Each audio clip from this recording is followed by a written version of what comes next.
The Wyoming wind doesn't just howl, it screams. It screams for the dead and the dying, and in the winter of 1876 there were plenty of both. For Elena Hayes, a woman hollowed out by grief, the silence of her cabin was louder than any storm. She had already buried her husband and her son, leaving nothing but an empty chair and a grave she couldn't visit until the thaw. One blizzard-choked morning, checking traps that were as empty as her heart, she heard a sound. It wasn't a coyote. It wasn't the wind. It was a cry, so thin it barely cut the cold, and answering it would cost her everything she had left before forging a legacy written in the blood of 2 worlds. The cold in the Bighorn Basin wasn't just a temperature. It was a physical weight. It pressed on the thin glass of Eleanor Hayes's cabin, seeped through the chinking in the logs, and settled deep in her bones, a permanent companion to the grief that had claimed her. It had been 6 months since cholera had taken her husband, David, and 4 since it had stolen her 3-year-old son, Thomas. Promise Gap, the raw, muddy settlement she lived on the edge of, saw her as a ghost, a woman marked by a tragedy so profound they stayed away, as if it were contagious. Elena was 28 but felt 80. Her existence was reduced to a set of brutal necessities: chop wood, check traps, melt snow, endure. On this morning, the sky was a low, bruised purple, promising more snow. Elena pulled her worn wool coat tighter, rifle in hand, and headed into the cottonwood grove near the river. Her traps, set for rabbit, had been empty for a week. Hunger was a dull ache, but it was nothing compared to the emptiness that lived in her chest. She found the first trap sprung, empty, the second the same. But near the third, the snow was wrong. It was disturbed, churned, and stained a visceral, shocking crimson. It wasn't the work of a wolf. She raised her rifle, her eyes scanning the frozen brush. She found the tracks, the heavy tread of shod horses, mixed with the distinctive print of U.S. Army boots. But they were sloppy, chaotic, and they were heading away. She followed the trail, her heart a cold stone in her throat. 50 yards later she found them. It was a small camp, or what was left of it. A hide-covered tipi had been slashed and burned, its poles jutting toward the sky like broken fingers. 2 adults, a Lakota man and woman, lay near the dead fire. They had been dead for at least a day, their bodies already stiffened by the frost. The man had been shot multiple times. The woman? Elena looked away, bile rising in her throat. Renegades, or perhaps soldiers, drunk and wild, far from their command. The result was the same. Elena felt the familiar numbness, the world reducing to a pinprick of icy air. She turned to leave. It was not her business. It was not her grief. And then she heard it. A whimper. So faint it was almost imaginary. She froze, listened. The wind, the groan of trees. And there it was again. A tiny cough, a rustle. Her eyes darted to the woman. The woman's body was positioned strangely, curled, as if protecting something even in death. Elena stepped forward, her rifle ready. She used the barrel to push aside the heavy buffalo robe that covered the woman's back. Underneath, burrowed into the snow and shielded by his mother's body, was a child. He was a boy, perhaps 4 years old, the same age Thomas would have been. He was dressed in frozen, blood-stained skins. His face was a mess of dirt and tears, his lips blue. When the cold air hit him, his eyes, black as obsidian, snapped open. He didn't cry. He didn't make a sound. He just stared at her, vibrating with a terror so deep it was silent. Elena dropped her rifle. The world rushed back in. The boy was dying. He was small, his breathing shallow and ragged. She saw the amulet around his neck, a small beaded lizard, intricate and clearly made with love. "Oh God," she whispered. The sound of her own voice was a shock. Her mind warred. To take him was impossible. The town... Promise Gap was already simmering with fear. Tensions were high after the news from the Little Bighorn had filtered in.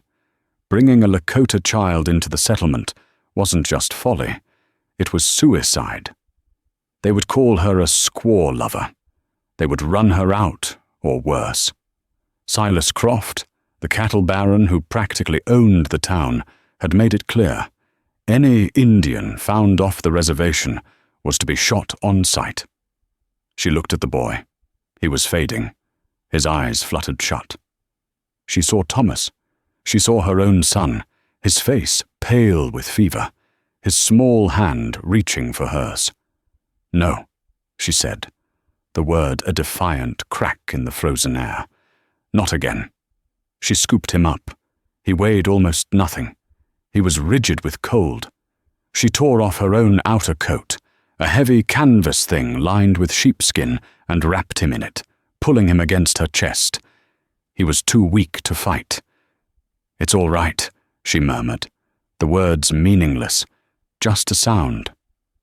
"I have you." She ran. She didn't take her rifle. She left the traps. She ran, stumbling through drifts, the boy's small head tucked under her chin. The 2-mile trek back to her cabin was a blur of burning lungs and agonizing fear. The sky opened up, and the snow began to fall, a thick, blinding curtain that, for once, she was grateful for. It covered her tracks. She burst through her cabin door, kicking it shut against the storm. She laid the boy on her cot, his small frame looking lost in the patchwork quilt. For the next 3 days, the blizzard raged, isolating them. It was a blessing. The boy, it turned out, was not just frozen. He had a fever, a vicious, burning fever.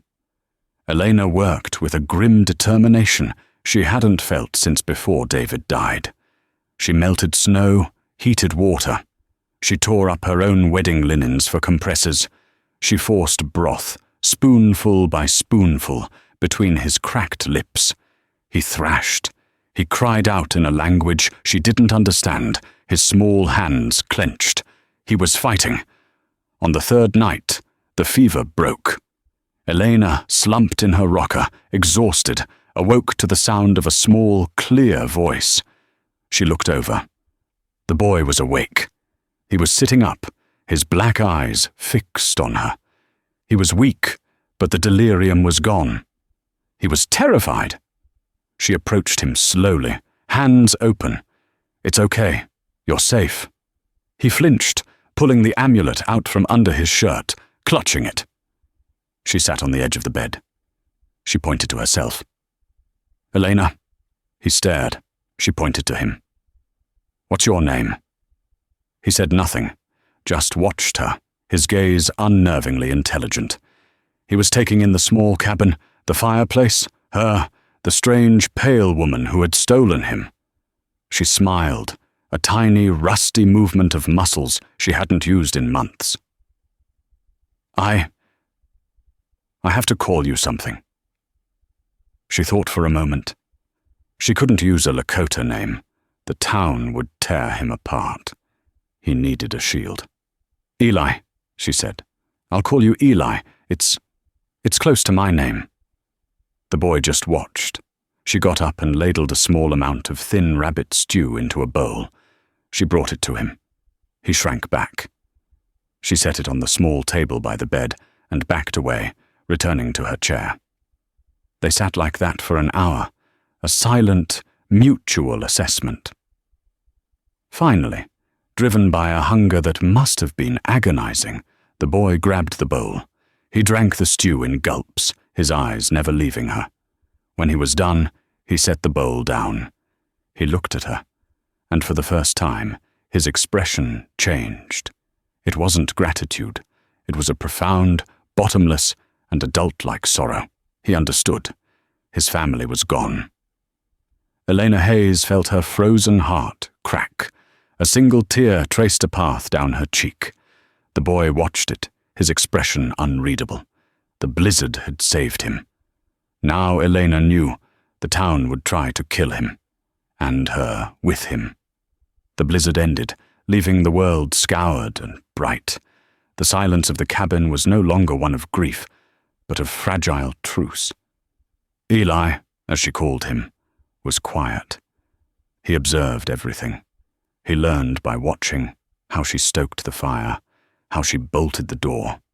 He still hadn't spoken a word she could understand, but a silent language was forming. He would point to the water bucket when it was low. She would nod, and he would watch her bundle up to go to the well. But the larder was bare. The rabbit from the stew was gone. They needed flour, salt, and beans. They needed to go to Promise Gap. Elena dressed the boy in a set of Thomas's old clothes. They were too large, the wool scratching his skin, but they were serviceable. She cut his matted hair, a task he endured with a rigid stoicism, his eyes squeezed shut. When she was done, he looked less like a wild creature, but there was no hiding what he was. His high cheekbones, his obsidian eyes, his skin, a warm copper. He was Lakota. She bundled him in her coat. "Stay close to me, Eli. Do not," she said, holding his small face in her hands. "Let go of my hand, no matter what." He nodded, his small hand gripping hers. Promise Gap was a single, muddy street carved into the wilderness, lined with false-fronted buildings, a saloon, a general store, a land office, and a sheriff's jail. As Eleanor and the boy walked onto the boardwalk, the town stopped. A blacksmith, hammer in hand, froze mid-swing. Two women haggling over a bolt of cloth in front of Pembroke's general store fell silent, their mouths open. A dog, sensing the tension, began to bark. Then came the whispers. "Lord have mercy! Is that—" The Hayes widow, gone mad. A redskin. She's brought a live one into town. Elena kept her chin high, her gaze fixed on the general store. She could feel the boy's hand trembling, but his steps were firm. He matched her stride. The door to the store jingled as they entered. Mr. Pembroke, a thin man with a perpetually sour expression, was behind the counter. He looked up, saw the boy, and his face hardened into a mask of disgust.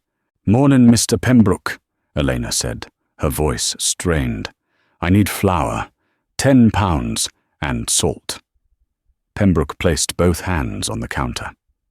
"We don't serve your kind here, Mrs. Hayes." "My kind? I'm a customer. I have money."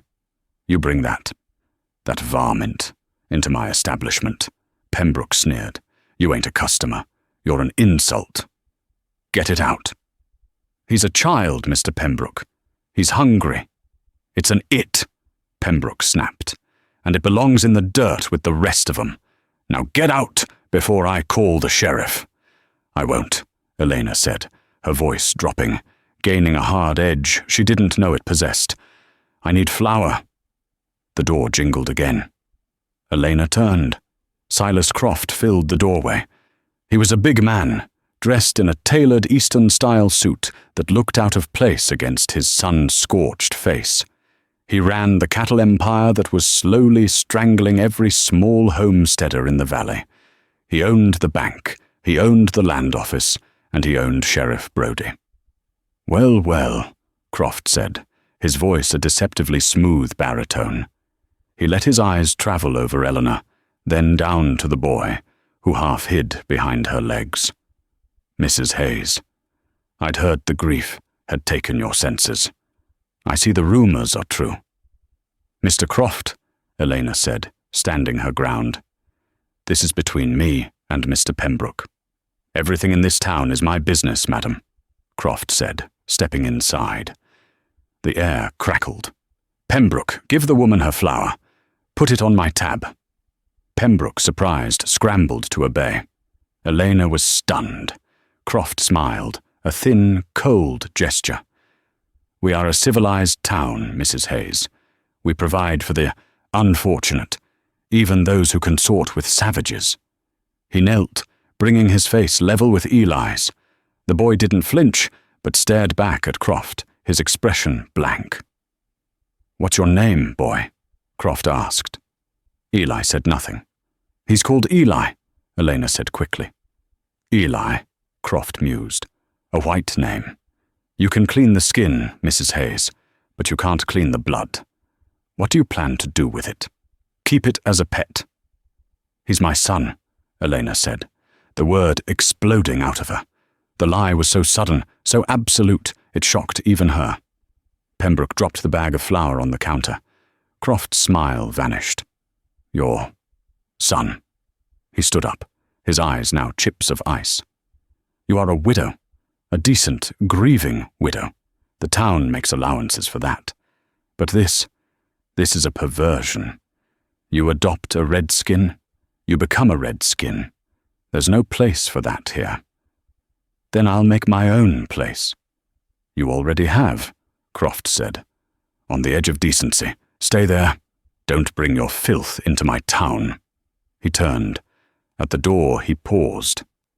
"Sheriff Brody will be paying you a visit, Mrs. Hayes. He'll be taking the boy to the reservation agent up at Fort Laramie. It's for his own good." He left. Elena, shaking with rage, threw her coins on the counter, more than enough, grabbed the flour, and pulled Eli from the store. They didn't get far. Sheriff Brody, a man whose gut spilled over his gun belt, was waiting for them, leaning against a post. "Elena," he said, not bothering to stand, "you're making this hard." "He's not going, Brody." "That ain't your choice. Croft wants him gone. Town wants him gone. He's a danger. He's a 4-year-old child. He's a 4-year-old Lakota," Brody corrected. "And they grow up. They remember. It's cleaner to deal with it now." He put his hand on his revolver. "Now give me the boy. Don't make me take him." Elena's cabin was on the edge of town, and her path was clear. But she was trapped. She looked at Brody's cruel, lazy eyes. She looked at the faces in the windows, watching, waiting. She gently pushed Eli behind her. She reached into her coat, her hand closing not on a weapon, but on the small, smooth stone Thomas used to carry in his pocket. She'd kept it. "You'll take him," she said, her voice trembling but clear. "Over my dead body." Brody sighed. He pushed himself off the post. "Have it your way." He reached for the boy. "I wouldn't." The voice came from an alleyway.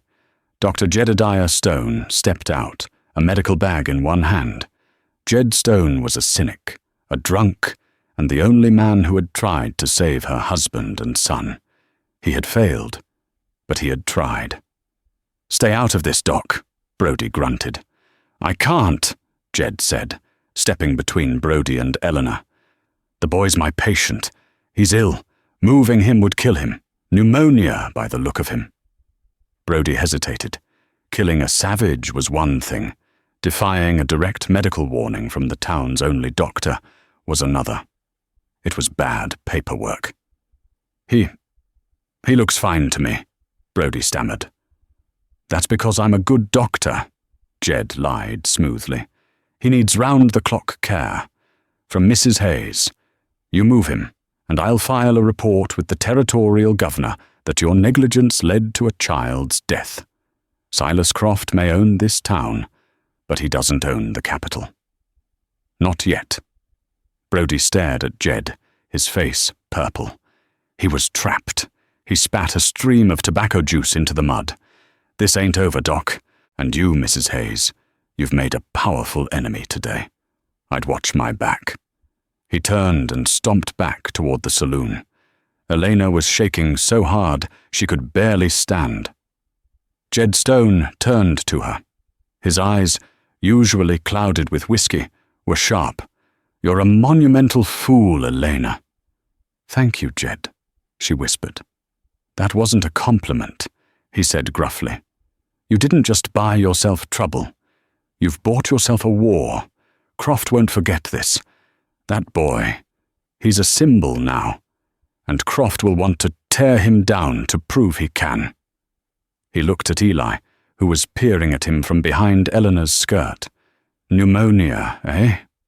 Jed sighed. "Bring him by my office tonight, after dark. If you're going to raise him, you might as well do it right. He'll need a real checkup. And for God's sake, woman, buy a new lock for your door." The years that followed were a siege. Promise Gap treated Eleanor and Eli as pariahs. The cabin on the edge of town became an island, but inside that two-room island, a family was forged. The first word Eli spoke in English was cold. The second was more, pointing to the stew. The boy, Tokah, as he would later learn was his name, was a sponge. Elena, a former schoolteacher in Ohio, had books. She taught him his letters first, drawing them in the dirt on the cabin floor. By age 8, he was reading her worn-out copies of Shakespeare and the Bible. She taught him sums, taught him to write, taught him her stories, and he, in turn, taught her. He had been 4, but he remembered. He taught her the Lakota words for sun, moon, and mother, we, hanwi, ina. He taught her which plants to pull for headache, and which roots, when boiled, would dye her dresses. He taught her to move through the woods without a sound, to read the smallest broken twig as a story. By the time he was 12, Eli was a paradox. He spoke English with Eleanor's educated Ohio accent, but he moved with a fluid, predatory grace that was entirely Lakota. He was, as his own people would have called him, a two-hearted boy, caught between two worlds, belonging to neither. This divide was most clear when he encountered the town. The other children, emboldened by their parents' hatred, were relentless. One afternoon, Elena sent him to Jed Stone's office to pick up a poultice for her. He was walking back when the Miller boys, sons of a rancher allied with Croft, cornered him. There were 3 of them, all older and heavier. "Look-a here," said Tom Miller, the eldest. "It's Croft's pet savage." Eli stood still, the small package in his hand. "Leave me be, Tom." "Oh, it talks," mocked the second brother. "My pa says you ain't human, says you're just an animal his ma dressed up in pants." "My mother is Elena Hayes," Eli said, his voice dangerously quiet. "You will not speak of her." "Or what, Eli?" Tom sneered, shoving him. "Gonna scalp us?" He shoved Eli again. Eli stumbled, dropping the package. The bottle inside broke. Something in Eli snapped. When Tom lunged a third time, Eli wasn't there. He moved, not like a brawler, but like a cougar. He used Tom's own momentum, spun him, hooked a leg, and sent the larger boy crashing into a water trough. The other 2 brothers stared in shock. Before they could move, Eli had retrieved a heavy barrel stave. He didn't swing it. He just held it, balanced perfectly. "You will go home," he said, his voice flat, his eyes holding a darkness that terrified them. "And you will tell no one, because if you do, I will find you in the night, and you will not hear me coming." The Miller boys scrambled to their feet and fled. Eli returned to the cabin, his face pale. "Where is the poultice?" Elena asked. "It broke." "How?" "I fell." Elena looked at his grazed knuckles, then at his eyes. "Who was it?" "The Miller boys." Did they hurt you?" "No, Ina," he said, using the Lakota word for mother, the word he saved for when they were alone. "I hurt them." Elena sat him down. This was the conversation she had dreaded. "You cannot fight them, Eli. Not like that. You are different. What they call a brawl, they will call a massacre when you do it. They are looking for a reason. You cannot give it to them." "Then what do I do?" he cried, the frustration of 12 years pouring out of him. "I am not white. I am not Lakota. The boys in town call me a savage. If I were with the Lakota, they would call me white. What am I, mother?" Elena's heart ached. She went to her trunk, the one that held the last of her past. From beneath her wedding dress, she pulled a small, beaded amulet. The lizard. She had kept it safe all these years. I do not know what you are, Eli. Only who you are. You are my son. She placed the amulet in his hand. This was around your neck when I found you. This is who you were. Your mother, your other mother, made this for you. He stared at it. The intricate blue and white beads. He had nightmares, fragments of smoke, the smell of burnt hide, a woman's scream. He had never known if they were real. They were Lakota, Elena said softly, telling him the full truth for the first time. They were killed by soldiers or men dressed as soldiers. They were murdered. Your mother, she died hiding you. Eli closed his fist around the amulet. He said nothing for a long time. Finally he looked up, his eyes clear. My name is not Eli, he said. I know, Elena whispered, but it is the name you gave me. I will carry it for you. But this, he said, holding the amulet, I will carry for them. He hung it around his neck, tucking it under his shirt, where it rested against his skin. From that day, a change settled over him. The boy was gone. A quiet, watchful young man began to take his place. He still read Shakespeare, but he also began to slip out at night, running the ridges under the moon, tracking deer, hardening his body, becoming something else. The only person in town who treated him as human was Sarah, Jed Stone's daughter. She was a quiet girl with kind eyes who would sometimes leave a small apple or a piece of candy on the porch of her father's office when she knew Eli was coming. They rarely spoke, but a silent understanding passed between them. It was a pinprick of light in Eli's dark world. Silas Croft watched this all from a distance. He had been patient. He saw the pet growing into something he couldn't control. Eli was tall now, strong, and walked with a confidence that infuriated Croft.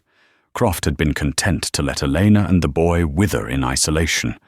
But now he saw the boy look at Sarah Pembroke. He saw the boy outride one of his own ranch hands. This Eli wasn't withering. He was growing strong, and Silas Croft could not abide a strong Lakota in his valley. He began to make new plans.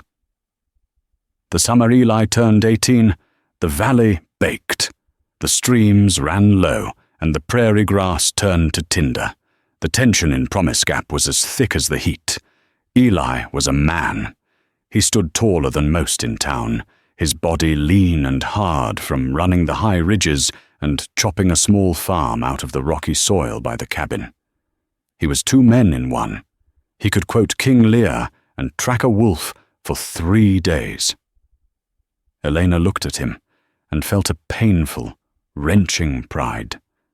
He was the best of her, and the best of a people she had never known.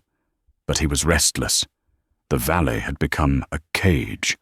One sweltering July afternoon, a rider galloped into town, his horse lathered, his face pale with dust and fear. He yelled for Sheriff Brody.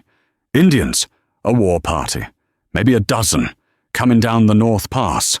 Fully armed. The town exploded in panic. Men grabbed rifles. Women dragged their children inside. Mr. Pembroke bolted the door of his store. Sheriff Brody, sweating, tried to form a militia of panicked drunks from the saloon. Silas Croft stepped onto the porch of the land office, a repeater rifle in his hand. "Hold your nerve," he boomed. "They're just testing us. We show strength. They'll back down." Elena and Eli heard the commotion from their cabin. Elena bolted her own door. "Get the rifle, Eli. Stay away from the window." But Eli didn't. He stood, watching the pass. "They are not a war party, Ina." "How do you know?" "They are riding slow, in the open, under a flag of truce." Elena looked. He was right. A dozen riders, silhouetted against the sky, were approaching. They were not painted for war. They were led by an older man of immense dignity, his full feathered bonnet marking him as a great chief. They stopped at the edge of town, just beyond rifle range. The chief held up a lance, decorated with a white flag. "They want to parley," Eli whispered, his voice thick. Croft, Brody, and a few other men rode out to meet them. The rest of the town watched from behind curtains. "We are watching," Croft yelled. "What do you want?" A younger brave translated. The chief, he said, was Matonagi, or Bear Ghost. He was Oglala Lakota. He was not here for war. He was here for something lost. "We seek a child," the translator said. "A boy, lost 14 winters ago, taken from a camp by the frozen river. A boy with a lizard amulet." In the cabin, Elena's blood ran cold. She looked at Eli. He was clutching the amulet through his shirt, his knuckles white. "It's me," he breathed. On the street, Silas Croft's mind worked like a steel trap. He saw the pariah boy, he saw the chief, and he saw an opportunity. "We know of this boy," Croft called back, his voice slick with false sympathy. "He was not lost. He was stolen." "Stolen?" the translator relayed. "By a half-mad white woman. She lives on the edge of town. Kept him like a slave, a pet. We tried to stop her, but she is violent. She has poisoned the boy's mind against his own people." Eli's hand went to the knife at his belt. "He is lying." "Eli, no." Elena grabbed his arm. "The woman is Elena Hayes," Croft yelled. "Go, take what is yours. You will have no trouble from us." The chief, Matonagi, stared at Croft for a long, hard moment. Then he turned his horse and, followed by his warriors, rode directly toward Elena's cabin. "Eli, hide!" Elena pleaded. "I will not," Eli said.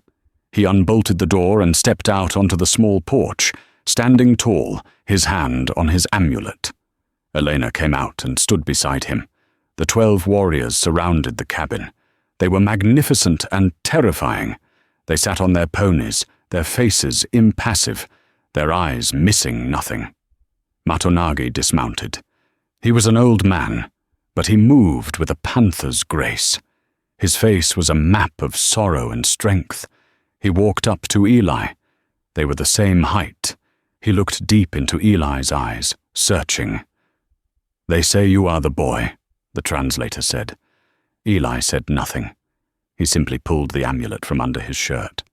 When Matonagi saw the beaded lizard, his composure broke. His breath hitched. He reached out a scarred hand, not to Eli, but to the amulet, touching it with a reverence that was agonizing to watch.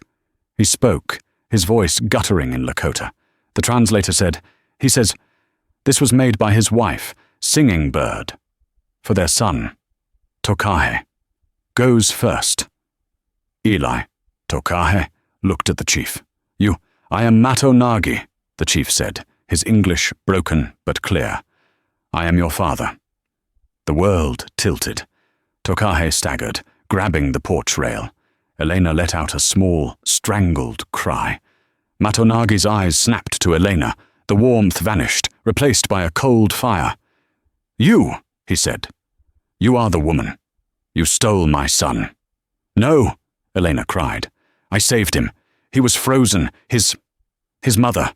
She was gone. Everyone was gone. I saved him." "You saved him, and kept him," Matonagi accused. "You made him this." He gestured at Tokah's canvas trousers, his leather boots. "You took his heart. He is Lakota. He is my son." "I am his mother," Elena shot back, her grief and fear turning to defiance. "I raised him. I taught him. I loved him when he had no one. Blood does not make a mother. Love does. He is my blood," Matonagi roared. "Stop!" Tokah's voice was a whip crack. Both Elena and Matonagi turned to him. He stood between them, his body vibrating. "I am Tokah," he said to his father, in the broken Lakota Elena had taught him. "And I am Eli," he said to her, in perfect English. He looked at Matonagi. "She saved my life. She is Aina." He looked at Elena. "He is my father." He was a man split in two, the two halves warring on his face. Matonagi saw the conflict. His expression softened. "My son, your people are dying. The Washichu, white men. Like that one," he nodded toward the town. "They push us. They take. Our old ways are failing. We need new leaders. We need men of two hearts. Men who know the white man's tongue, but have a Lakota soul." He held out his hand. "Come home, Tokah. Your people need you." This was the choice. Promise Gap, the only home he'd known, a home that hated him, or his people, a people he'd only dreamed of. Tokah looked at Elena. Her face was pale, tears streaming down it. She had lost one son. Now she was losing another. "Eli," she whispered, "you have to go, you have to." "I will not leave you," he said, his voice breaking. "You will," she said, stepping forward and placing her hand on his chest. "You were never mine to keep. You were just alone from God. You have to go. You have to learn who you are." She was sobbing, but her voice was firm. "Go, find your people, go." Tokah looked at her, his heart shattering. He turned to his father. "I will come." He pulled Elena into a fierce embrace, burying his face in her hair. "I will come back for you, Ina. I swear it." "I'll be right here," she lied.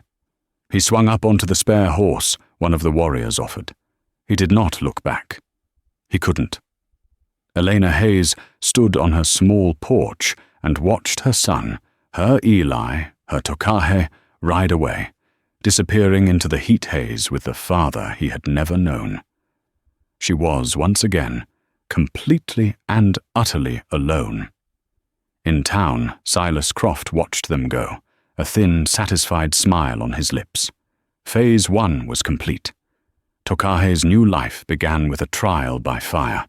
The Lakota camp was a whirlwind of smells, sounds, and customs he knew only from faded memories. He was Matonagi's son, returned from the dead, and for that he was honored. But he was also an outsider. He spoke Lakota like a child, with a white woman's accent. He didn't know the songs. He didn't know the complex web of family and duty. The other young men, particularly a strong warrior named Kills in Shadow, saw him as soft. A white heart. "You read books?" Kills in Shadow sneered, watching Tokah struggle to properly skin a buffalo. "The Washichu have made you weak. Your hands are soft." Tokah's hands, calloused from the axe and plow, were anything but soft. He finished the task, his movements clumsy but determined.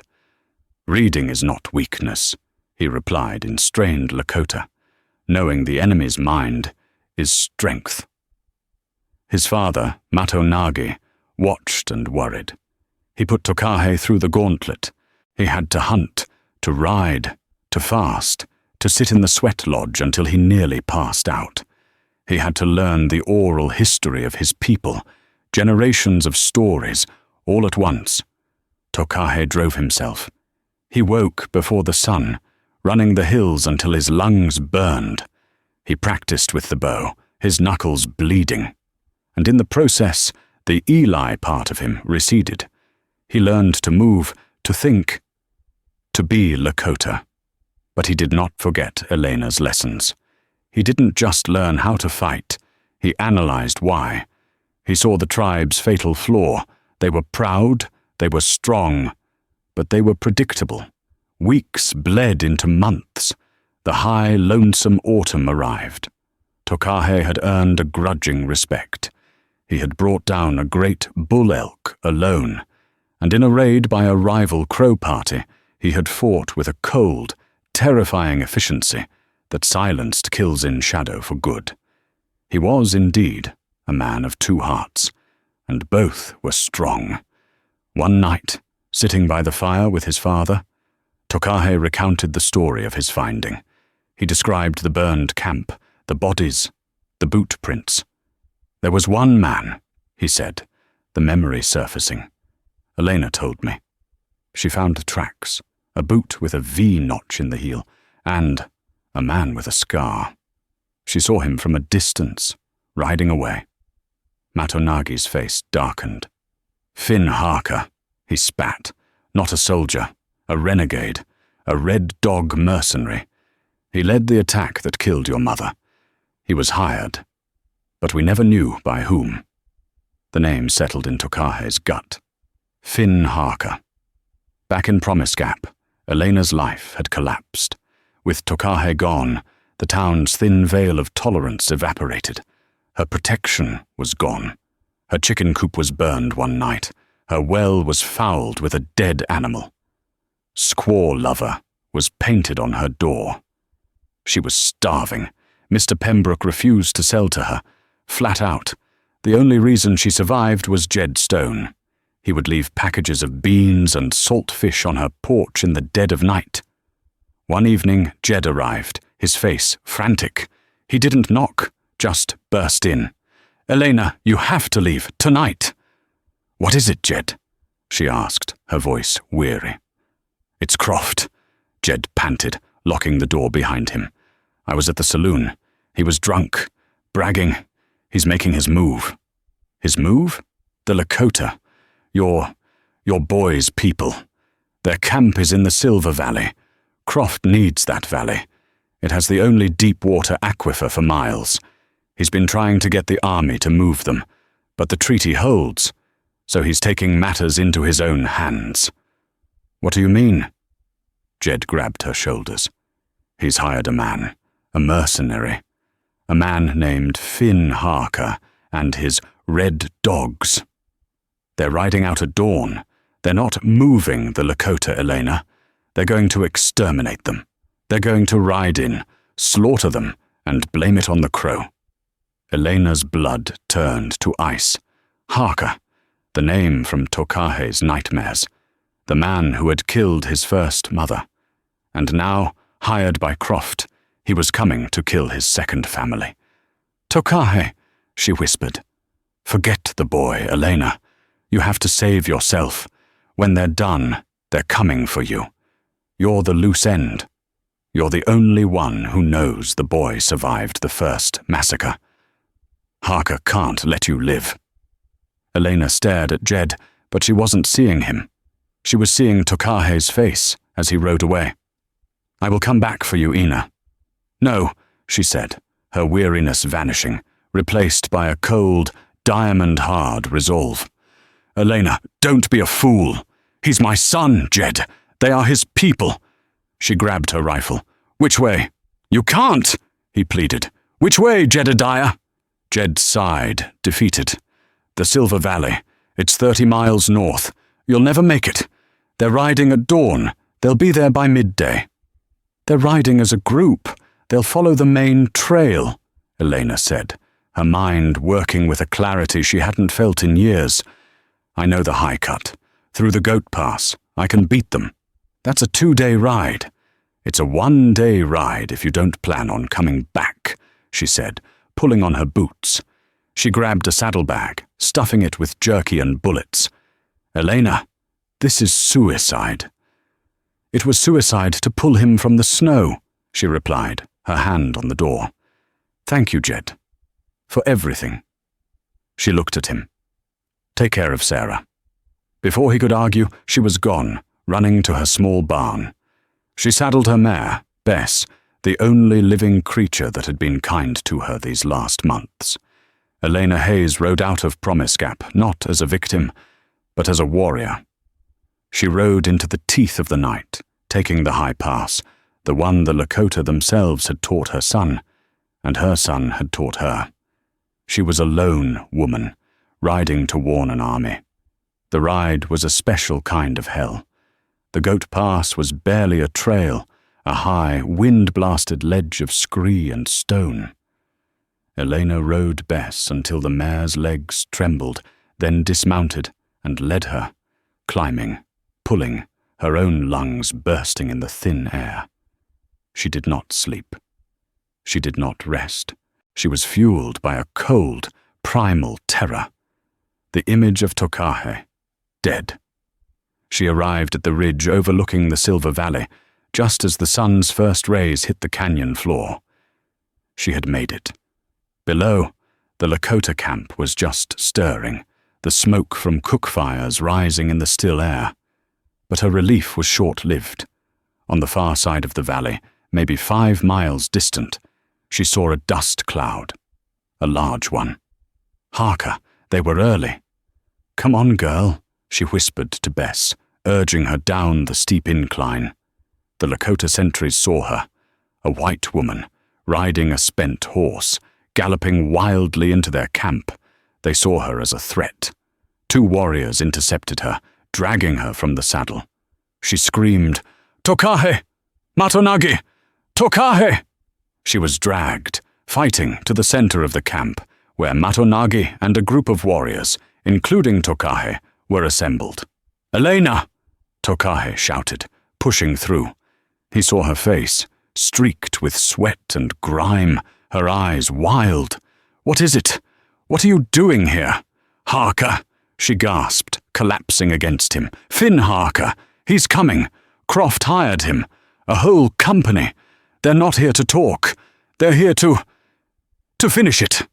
The name Harker ripped through the camp. Matonagi's face became a mask of stone. "On the far ridge," Elena panted, pointing. "I saw their dust. They'll be here in an hour." Panic began to ripple. Kills in Shadow and the other warriors grabbed their weapons. "We ride," he yelled. "We meet them on the plain." "No," Elena yelled, grabbing Tokah's arm. "That's what he wants. You're outnumbered. They have repeaters. They'll cut you down before you get close." "She is a white woman," Kills in Shadow snarled. "This is a trick." "She is my mother," Tokah said, his voice silencing the argument. "She speaks with a straight tongue." He turned to Eleanor. "What do we do?" Eleanor's mind, the mind of a school teacher who had read of Roman strategies, the mind of a homesteader who knew this land, clicked into place. "The valley," she said, looking around. "It narrows, up there." She pointed. "A canyon. Does Harker know this land?" "No," Matonagi said. "He is a plains fighter." "But Croft does," Elena said. "Croft knows the valley. He'll have told Harker that the canyon is a dead end, a trap. He'll expect you to run for the open plain to the south. So, that's where you'll make him think you're going." She grabbed a stick and began drawing in the dirt. "You send the women and children," she said, her voice rapid, "up into the high rocks. Now, send a small group of your fastest riders south. Make a lot of dust. Harker will see it. He'll think the main body is fleeing. He'll split his forces. He'll send his main force to ride you down." "And the rest of us?" Tokah asked, seeing the strategy. "The rest of you," Elena said, her eyes glittering. "You go into the canyon, the trap. You hide. You wait." "It is a trap," Kills in Shadow argued. "If he follows us, we are caught." "He won't follow," Tokah said, a slow, terrible smile spreading on his face. He understood. "He'll send a small group to block the canyon mouth, and the rest will chase our decoys." "Exactly," Elena said. "And when his main force is gone, you, the real force, you come out of the canyon, you circle back, you get behind him, you take his horses, you trap him on the plain." Matonagi stared at the drawing in the dirt. It was a white man's trick. It was cunning, it was devious, and it was brilliant. "It is a coward's plan," Kills in Shadow muttered. "It is a survivor's plan," Tokah said. He looked at his father. "He killed my mother because our people fought with honor. Let us fight with wisdom and live." Matonagi looked at Elena, this pale, exhausted woman who had ridden through the night. He nodded. "Do it." "There's one more thing," Elena said, her hand going to her rifle. "Harker. He knows my face. He knows I'm the one who found Tokah. He'll be looking for me. I need to be seen." "No," Tokah said. "You will go with the women." "I will not," Elena said, meeting his gaze. "I will ride with the decoy. He needs to see me. He needs to chase me. It's a death sentence. It's the only way to be sure he's baited. You are the chief, Tokah. But I am your mother. You will do as I say." Before he could argue, she whistled for Bess. The mare, exhausted, trotted over. Elena mounted. Tokah grabbed her bridle. "I cannot lose you again." "You won't," she said, placing her hand on his. "You will lead your warriors. I will lead mine. Now go." Tokah nodded. He was a chief. She was a warrior. He gave the orders. The camp dissolved. Women and children scrambled for the rocks. A decoy team of 20 riders, with Eleanor among them, galloped south. Tokah and Matonagi led the remaining 100 warriors into the narrow canyon, vanishing like ghosts into the rock. Finn Harker, a brutal man with a scarred hand and dead eyes, crested the ridge. He smiled, just as Croft had said. The savages were running.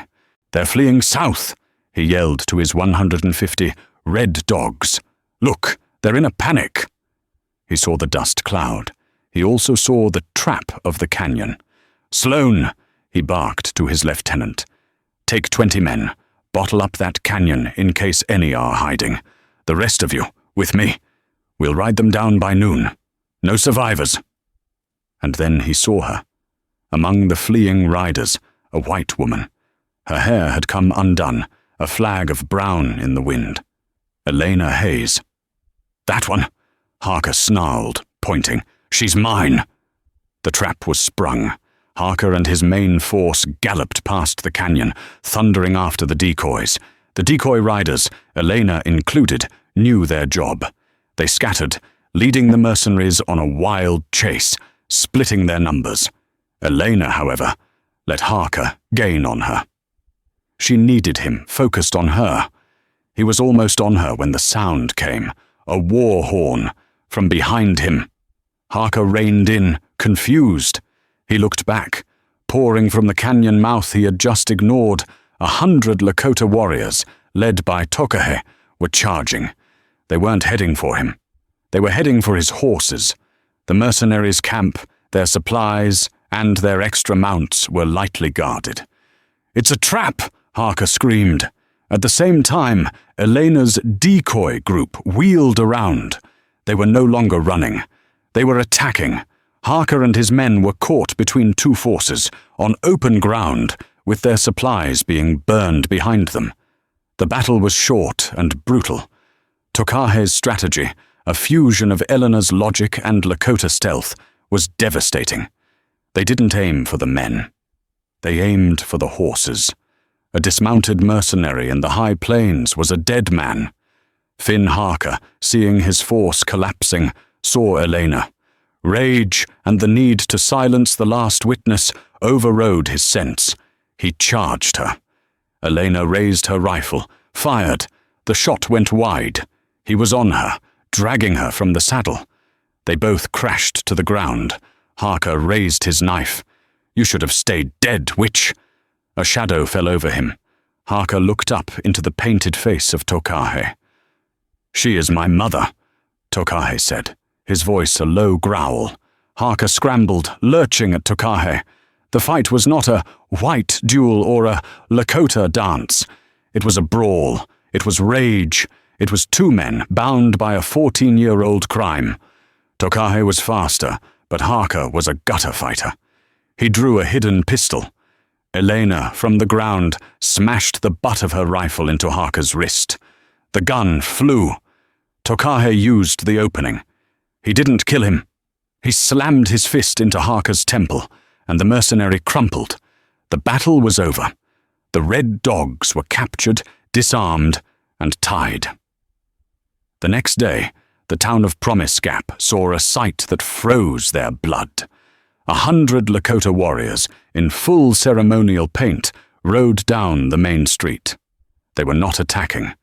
They were silent, disciplined. At their head rode Tokah, his father Matonagi, and Elena Hayes.